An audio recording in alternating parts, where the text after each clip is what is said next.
नितिन गडकरी जो कि BJP government में मोदी जी के बाद सबसे ज्यादा फेमस थे और लोग भी उन्हें मोदी जी के बाद नेक्स्ट पीएम मानते थे, वो आज एक कंट्रोवर्सी को फेस कर रहे हैं।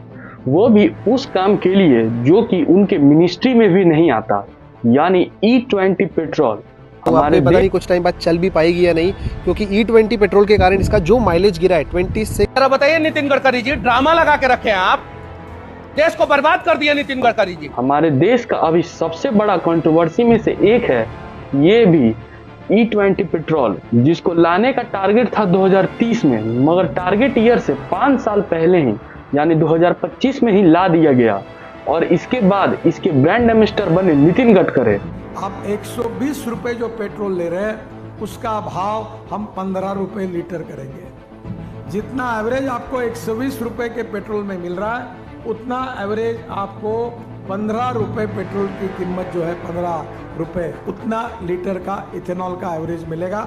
और 40% बहुत से लोगों को तो पता भी नहीं है होगा कि E20 पेट्रोल नितिन गडकरी के मिनिस्ट्री के अंदर आता ही नहीं है। यह पेट्रोलियम और नेचुरल गैस मिनिस्ट्री के अंदर आता है, जिसके यूनियन मिनिस्टर हैं हरदीप सिंह पुरी। जितना movement from 10 to 20% ethanol blend was done in consultation with all stakeholders. जितना यह अपने E20 पेट्रोल को नहीं प्रमोट कर रहे हैं, उससे ज्यादा तो नितिन गडकरी जी कर रहे हैं। क्या इसमें कोई पर्सनल फायदा है नितिन गडकरी का, या फिर 5 साल पहले ही क्यों ला दिया गया E20 पेट्रोल को, और कितना नुकसान होगा हमारे गाड़ियों में, और क्या फायदा है इससे आम आदमी को, आइए इसको समझते हैं आज के इस वीडियो में। और अगर आपके गाड़ी से इथेनॉल या गन्ने का जूस का शिकार हो गया है तो कमेंट में अपना एक्सपीरियंस जरूर शेयर करें, और प्लीज लास्ट तक वीडियो को जरूर देखें, तभी इथेनॉल और बीजेपी गवर्नमेंट का कनेक्शन पता चलेगा। नमस्कार दोस्तों, मैं आदित्य कुमार तिवारी। इन सब क्वेश्चन के पहले शॉर्ट में समझते हैं इथेनॉल क्या है और बनाते कैसे हैं। शायद आपको पता भी होगा, मगर जिन्हें नहीं पता उनके लिए जरूरी है, तभी समझ आएगा कि गवर्नमेंट इतनी तेजी से इथेनॉल ब्लेंडिंग क्यों कर रही है। इथेनॉल एक तरह का अल्कोहल बेस्ड बायोफ्यूल है, जिसको गन्ने के जूस से चीनी बनाने के बाद जो सिरप बचता है वो, और मक्का, राइस और भी कुछ डैमेज्ड फूड ग्रेन का इस्तेमाल किया जाता है, और उसके बाद उन्हें फर्मेंटेशन और डिस्टिलेशन की प्रोसेस से गुजारा जाता है, जिससे इथेनॉल तैयार होता है। फिर उसके बाद इसको पेट्रोल के साथ मिक्स किया जाता है, जिससे E5, E10 और E20 बनाया जाता है। E5 का मतलब हुआ 100% पेट्रोल में 95% पेट्रोल और 5% इथेनॉल। ऐसे ही E10 का मतलब हुआ 90% पेट्रोल और 10% इथेनॉल, और E20 का मतलब हुआ 20% इथेनॉल और 80% पेट्रोल। यानी कि अगर सारी गाड़ियों में E20 पेट्रोल भरी जाए तो हर गाड़ी में 20% पेट्रोल का बचत होगा।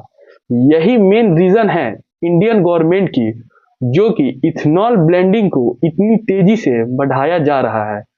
आइए और ब्रीफ में समझते हैं इंडियन गवर्नमेंट क्यों इतनी तेजी से इथेनॉल ब्लेंडिंग कर रहा है। फर्स्ट बेनिफिट है इंडिया का क्रूड ऑयल इंपोर्ट कम करके फॉरेन एक्सचेंज बचाना। दोस्तों, इंडिया अपनी जरूरत का लगभग 88 से 89% क्रूड ऑयल इंपोर्ट करता है, जिसमें इंडिया का काफी ज्यादा फॉरेन एक्सचेंज खर्च होती है। इसीलिए अगर डोमेस्टिकली बनने वाली इथेनॉल मिलाई जाए तो इंपोर्टेड क्रूड ऑयल की डिपेंडेंसी कम हो सकती है, क्योंकि जितना कम ऑयल इंपोर्ट होगा उतना कम डॉलर बाहर जाएगा। गवर्नमेंट के मुताबिक 2014-15 से इथेनॉल ब्लेंडिंग के कारण 1.9 लाख करोड़ से ज्यादा फॉरेन एक्सचेंज बचा है। सेकेंड बेनिफिट है फार्मर की इनकम बढ़ाना। शुगर केन, मेज और डैमेज्ड राइस से इथेनॉल बनता है। इससे फार्मर और शुगर मिल को एक नया मार्केट मिलता है और उनकी इनकम बढ़ती है। और ऐसे भी इंडिया अपनी जरूरत से ज्यादा शुगर केन और राइस प्रोड्यूस करता है। थर्ड बेनिफिट जो गवर्नमेंट ने बताया वो है पॉल्यूशन और कार्बन इमिशन को कम करना। दोस्तों, इथेनॉल को रिन्यूएबल फ्यूल माना जाता है, गवर्नमेंट का कहना है कि ब्लेंडिंग से ग्रीन हाउस गैस इमिशन कम होता है, जिससे पॉल्यूशन कम होगा। ऐसे भी इंडिया में पॉल्यूशन काफी बढ़ रहा है, जिसमें सबसे बड़ा रीजन में से एक है टू व्हीलर और फोर व्हीलर का। तो शायद इससे कुछ हद तक पॉल्यूशन पे असर पड़े और पॉल्यूशन कंट्रोल हो। अब थोड़ा इथेनॉल को इंडिया में लाने का टाइमलाइन देखते हैं, जिससे एक बहुत इंटरेस्टिंग बात पता चलेगा। सबसे पहले 2003 में अटल बिहारी वाजपेयी गवर्नमेंट के टाइम इथेनॉल ब्लेंडेड पेट्रोल यानी कि ईबीपी प्रोग्राम शुरू किया गया, जिसमें कुछ स्टेट में 5% इथेनॉल ब्लेंडिंग E5 का टारगेट किया गया। फिर उसके बाद 2006 से 2012 के टाइम जब सरकार बदली तो ईबीपी प्रोग्राम धीरा हो जाता है। यूपीए के लास्ट ईयर तक यानी 2013 से 2014 तक इथेनॉल का एवरेज ब्लेंडिंग सिर्फ 1.5% से भी कम था, यानी सिर्फ 38 करोड़ लीटर के आसपास थी। मगर फिर 2014 में गवर्नमेंट चेंज होती है और एनडीए गवर्नमेंट आती है। उसके बाद एनडीए गवर्नमेंट इथेनॉल पॉलिसी को काफी तेजी से पुश करना शुरू किया। ऑयल मार्केट कंपनीज को प्रोक्यूरमेंट बढ़ाने को कहा, डिस्टिलेशन को इनकरेज किया गया, जिसके बाद ग्रोथ काफी तेजी से हुई। उसके बाद 2018 में national policy on biofuel launch किया गया। इसमें टारगेट रखा गया कि E20 को 2030 तक ला देना है। फिर 2022 में E10 पूरी तरह से आ गई। फिर उसके बाद 2023 में कुछ सिलेक्टेड पेट्रोल पंप पे E20 को लाया गया और फिर 2025 अप्रैल में पूरी तरह से हर जगह E20 पेट्रोल आ गई, टारगेट ईयर से 5 साल पहले ही। अब आते हैं अपनी सवाल पे, कितना नुकसान है हमारी गाड़ियों को इससे।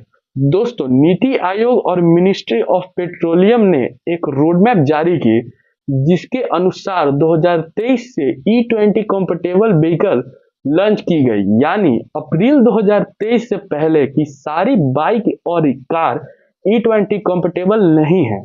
तो मेरा एक सिंपल सा सवाल है हमारी गवर्नमेंट से, क्या वो इस बात से अनजान है कि आज भी इस देश का बड़ा पॉपुलेशन मिडिल क्लास है, जो गवर्नमेंट बोल दे और लोग E20 कंफर्टेबल गाड़ी ले ले उतना कैपेबल नहीं है। आखिर उन लोगों का क्या जो अप्रैल 2023 से पहले गाड़ी ले चुके हैं। यही अगर E20 पेट्रोल अपने प्रोजेक्टेड समय 2030 के टाइम आता और E20 कंफर्टेबल गाड़ी को सिर्फ 2023 में लाते तो शायद 2030 आते आते रोड पे ज्यादातर गाड़ी E20 वाली आ जाती। और अगर फॉरेन एक्सचेंज बचाने का इतना जल्दी था तो 2020 तक पहले E20 कंफर्टेबल गाड़ी लेके आते, उसके बाद फिर 2023 तक E20 पेट्रोल। मगर शायद इतनी फास्ट E20 लाने से कुछ पर्सनल फायदा है बीजेपी गवर्नमेंट को। आइए इसके एक पॉलिटिकल एंगल देखते हैं। बीजेपी गवर्नमेंट या अदर गवर्नमेंट या फिर हमारी गोदी मीडिया या फिर एक मेजर पॉपुलेशन को इंडिया के तरक्की पाकिस्तान, श्रीलंका, बांग्लादेश जैसे छोटे कंट्री से कंपेयर करके मिलता है, जिसका इकोनॉमिक डेड है, वैसे कंट्री से कंपेयर करके इसी से बीजेपी गवर्नमेंट ने इतनी जल्दी और तेजी से पुश दिया E20 पेट्रोल को, क्योंकि जो ओरिजिनल पेट्रोल है जैसे XP 100 HP का उसका प्राइस 167 रुपीज पर लीटर है। अगर इतना ज्यादा तो 167 रुपया लीटर और नॉर्मल पेट्रोल नॉर्मल डलवाइए 102 रुपये 12 पैसा है। 102 रुपया 12 पैसा है और XP 100 167 रुपया थोड़ा 24 पैसा। XP 100 का रेट 167 रुपया 35 पैसा देश में है। ओरिजिनल पेट्रोल है, देख लीजिए आप लोग है। XP 100 के नाम से मिलता है इंडियन ऑयल पे, स्पीड 100 के नाम से मिलता है HP पे, और BP का भी, भारत पेट्रोलियम का भी कुछ पेट्रोल पंप है। पूरे दिल्ली में 4-5 अगर इतना ज्यादा प्राइस में पेट्रोल मिलने लगेगा तो इससे रियल में जो इन्फ्लेशन बढ़ा है उस पर ध्यान जाएगा, क्योंकि पेट्रोल ऐसा चीज है जिससे लोग रेगुलर बेसिक पे खरीदते हैं। इसी से E20 को इतना जल्दी लाया गया ताकि पेट्रोल प्राइस को भी मैनिपुलेट किया जाए और उसको ऐसा दिखाया जाए कि पेट्रोल प्राइस तो अभी कम ही है इंडिया में। अब आते हैं अपने दूसरे सवाल पे, आखिर क्यों E20 या नॉर्मल पेट्रोल का ऑप्शन नहीं है। तो दोस्तों पहले E10 का भी टाइमलाइन को समझते हैं। E10 इंडिया में जून 2022 से नेशनल वाइड मिलने लगा और E10 कंफर्टेबल गाड़ी अप्रैल 2019 BS4 आने के बाद बनने लगी और मिलने लगी। यानी E10 आने से लगभग 2.5 साल पहले से E10 कंफर्टेबल गाड़ी आ चुकी थी, मगर E20 के टाइम पहले E20 ब्लेंडिंग पेट्रोल आई, उसके बाद गाड़ी आई। तो मेरा और जनता का सवाल ये है कि E10 या नॉर्मल पेट्रोल का ऑप्शन क्यों नहीं है पेट्रोल पंप पे। जिनकी गाड़ी 2023 से पहले का होगा उनके लिए E10 या नॉर्मल पेट्रोल का ऑप्शन होगा। जो अपने गाड़ी में नॉर्मल पेट्रोल डलवाना चाहेंगे वो डलवा सकेंगे। अगर नॉर्मल पेट्रोल को पूरी तरह से हटाना ही है तो 5 साल बाद हटाए, तब तक ज्यादातर लोग के पास E20 कंफर्टेबल गाड़ी आ जाती।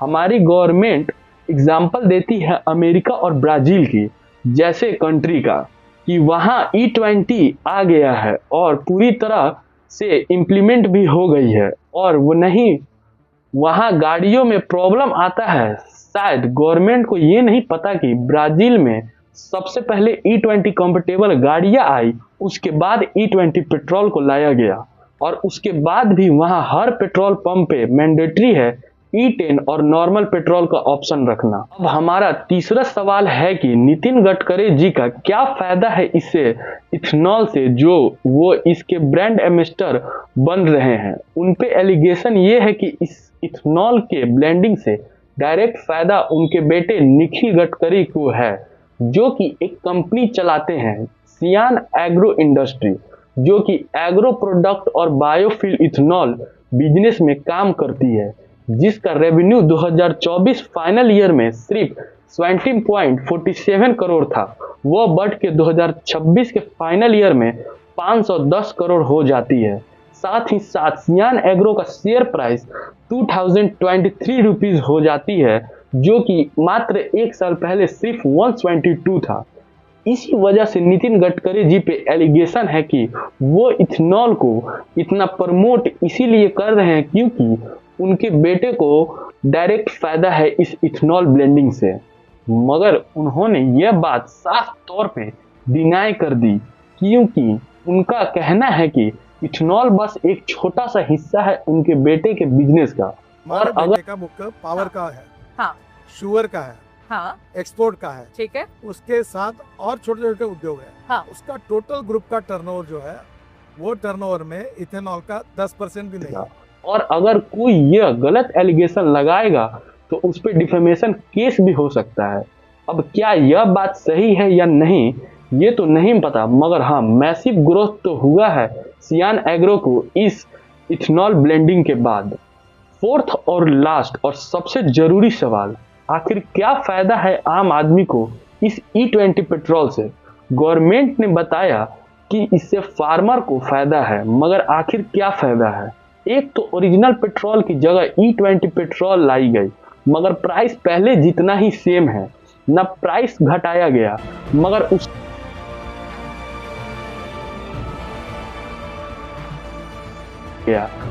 उसके बाद एक आम आदमी उतने ही पैसे में इथेनॉल ब्लेंडेड पेट्रोल भी डलवाएगा और फिर माइलेज भी कम मिलेगा।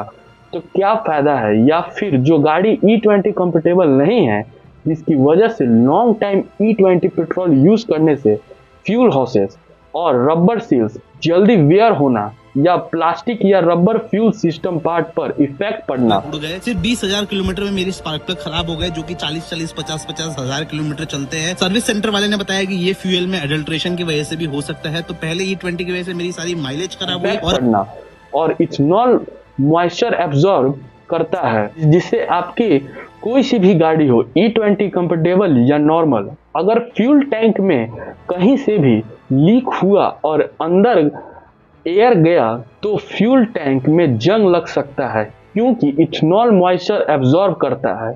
उसके बाद एक मिडिल क्लास फैमिली काफी प्रॉब्लम को फेस करके एक कार या बाइक ले पाती है। उसके बाद अगर E20 के कारण इंजन में या कोई मेजर प्रॉब्लम आ जाए तो उसका एक्स्ट्रा खर्च कहां से उठा पाएगी एक मिडिल क्लास फैमिली।